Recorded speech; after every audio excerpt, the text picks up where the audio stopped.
Once again, as we've become accustomed to in Formula One, the cars of the 2022 championship will be equipped with the drag reduction system, or DRS, on the rear wing. But with such great lengths being taken to by Formula One's new regulations to create more competitive racing on track, will DRS even be needed or at least scale back this F1 season? Here in our GPFans Special, we discuss the past, present and future of DRS. Just a reminder, hit the subscribe button down below to stay up to date with all the content we produce here at GPFans, but let's dive right into the special. The drag reduction system, or DRS, was introduced in 2011. The system is a very simple one to get to grips with. By temporarily allowing a flap on the rear wing of the car to open, the air resistance on the car is reduced and the top speed of the vehicle is increased. To the uninitiated, this flap is only allowed to be opened in so-called DRS zones on the track, and of course if a driver is within a second of the car in front when he passes through the detection point. The added speed on track, of course, allows for benefits in overtaking and has been a very useful tool by adding to the action on track. Even with DRS introduced to the sport though, F1 has still struggled on some circuits to provide enough overtaking on track for some, while others feel that DRS manufactures the excitement of an overtaking move rather than feeling like organic racing or overtaking created by great drivers competing against one another. Loss of downforce. The lack of overtaking despite DRS's introduction comes from the loss of downforce when a driver is racing right behind the car in front. As soon as you drive close behind a rival, you get sucked into a pocket of dirty air, which hits the trailing car, causing a loss in grip. This made it very difficult to follow cars and therefore also overtake. When following about 20 meters away, drivers lost around 33% of their downforce. Around 10 meters, this rose to 47%, so almost half. As you can imagine, this destroyed speed in the corners, where a driver needs as much downforce as possible to stick to the track while cornering at high speed. With the new regulations, Formula One wants to reduce this effect of being behind a car to 4% at 20 meters and 19% at 10 meters. Ground effect. To achieve this, a number of major aerodynamic changes have been made. The biggest change is the ground effect floor.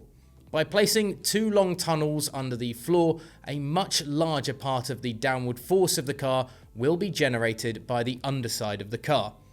This makes the vehicle less sensitive to the dirty air coming off a rival in front, but also immediately produces less dirty air to affect a car following behind. So it's a win-win, except for the bounce. In addition, the updraft has been angled further upwards, which expels more of the energy away before it reaches a pursuing car. Confusion. But back to the DRS system. In recent weeks, there has been some confusion about whether the 2022 cars would even be equipped with DRS. For example, the DRS system did not appear to be present on the Haas car, at least not in the computer-generated photos that were released during their so-called car launch. Only when the new Aston Martin weaponry was unveiled, where the actual car was on display for us, did it become clear that the cars will again be equipped with the DRS system this year. The first week of testing in Barcelona has now also ended, where we have seen the DRS system used on track. Less important. In principle, the operation remains the same. The rear wing is equipped with a mechanism for opening the DRS flap on all teams' cars. If all goes well, however, the DRS system will become significantly less important this year. The new cars should, on paper at least, be able to follow each other closer than before and race wheel to wheel. This is the whole idea of the new regulations, of course, although in practice it remains to be seen whether the cars also have the desired effect on track, especially after Lando Norris and George Russell tested racing behind a car in Spain during testing and issued a warning to F1 that perhaps the new regulations might not be working as desired. But it's early days yet. If you want to see more of that, of course, check out our Day 3 recap of testing from Barcelona here at the channel. Rolling back the system. The DRS system is therefore a useful tool and a necessary asset on many circuits, but it has also been criticised over the years. After all, it remains a kind of artificial way of overtaking, which has led to some fans preferring to potentially see it disappear.